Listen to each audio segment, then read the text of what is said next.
Assalamu alaikum students, welcome to ABSAC's online sport program for class 8.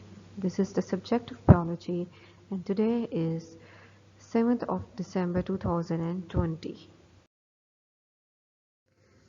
The textbook name is Biology 9 PLD Publishers.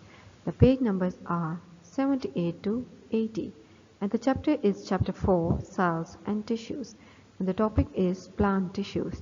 The resources which are required are textbook, pictures and animations. And in this topic, you will learn about the plants, their types, subtypes and their cell specifications and functions along with diagrams. As you know, the chapter is chapter 4, that is cells and tissues. Before starting, there is a question for you. Do plants have tissues as animals are having the tissues? And the answer is yes, as plants are multicellular organisms and their cells are organized into tissues.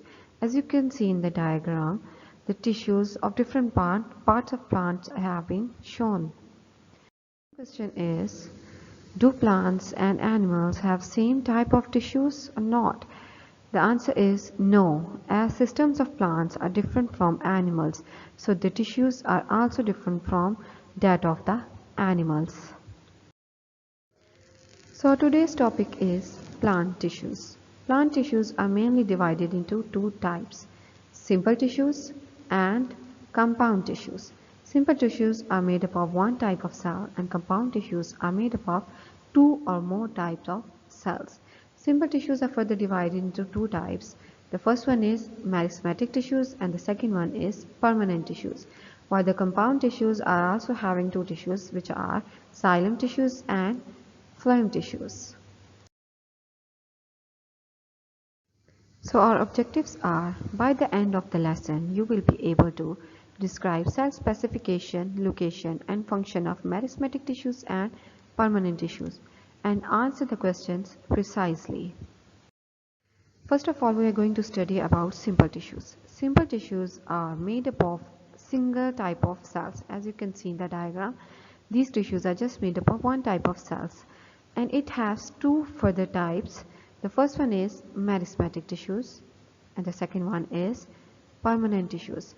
Let's study about these types in detail. First, we are going to study about meristematic tissues in detail. These are the tissues which are made up of the cells having ability to divide. The cells are made up of thin-walled cells having a large nucleus in them.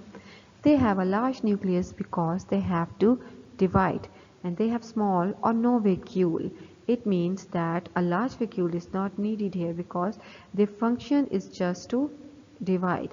And they have no intercellular spaces because their cells are compactly present. And they are further divided into two types. Those are apical meristem and lateral meristem.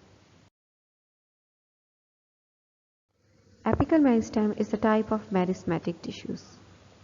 Their cells are thin-walled cells having large nucleus in them.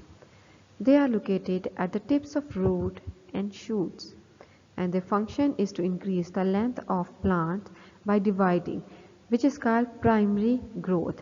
As you can see in the diagram, the root cap is dividing continuously and it is increasing the size of the root. The second type of meristematic tissue is lateral meristem.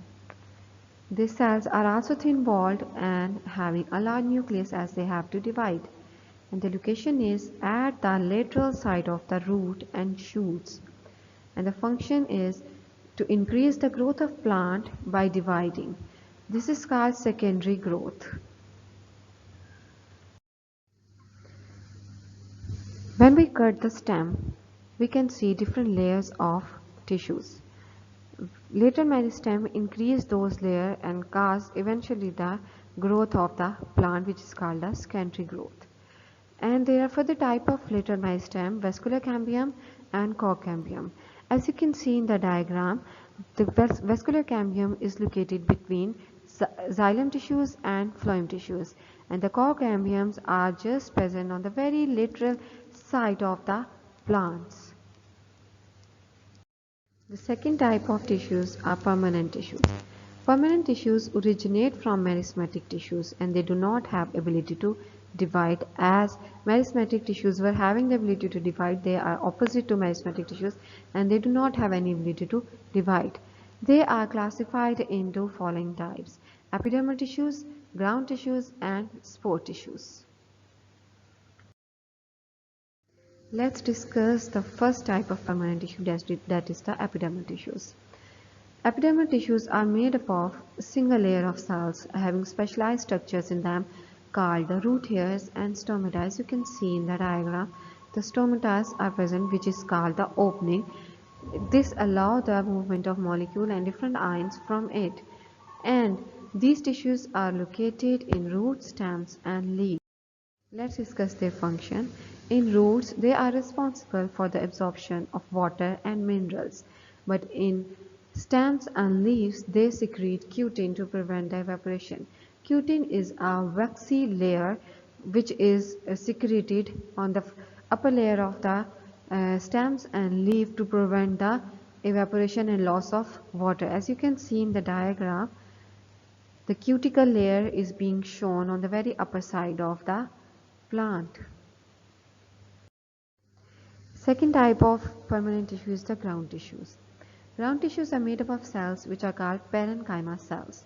Parenchyma cells are spherical. Spherical means round in shape, but they are flat at the point of the contact.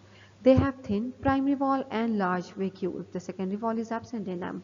As you can see in the diagram, there is a large vacuole in the center and the wall is very thin, and cells are spherical, they are round, but at the point of contact they are flat, and they are located in roots, stems, and leaves.